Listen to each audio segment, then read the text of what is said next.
you for your purchase of Funride Scooby Deluxe Twist and Swing Magic Car, the ride of happiness. The swing car that moves forward by turning the steering wheel left and right. Scooby Deluxe Magic Car comes with sturdy wheels and beautiful bright colors.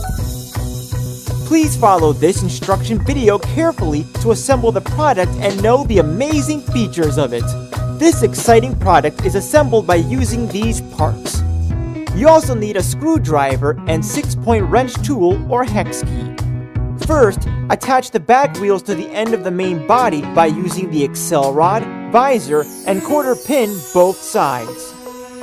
Next, insert the provided 2 AA batteries on the back of the steering wheel and 9-watt battery in the car body to activate the bright LED lights and fun music.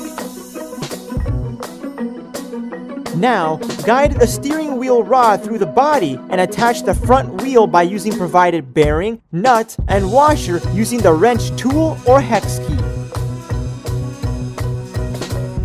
Make sure the LED part of the steering wheel should face forward and align with the small front wheel.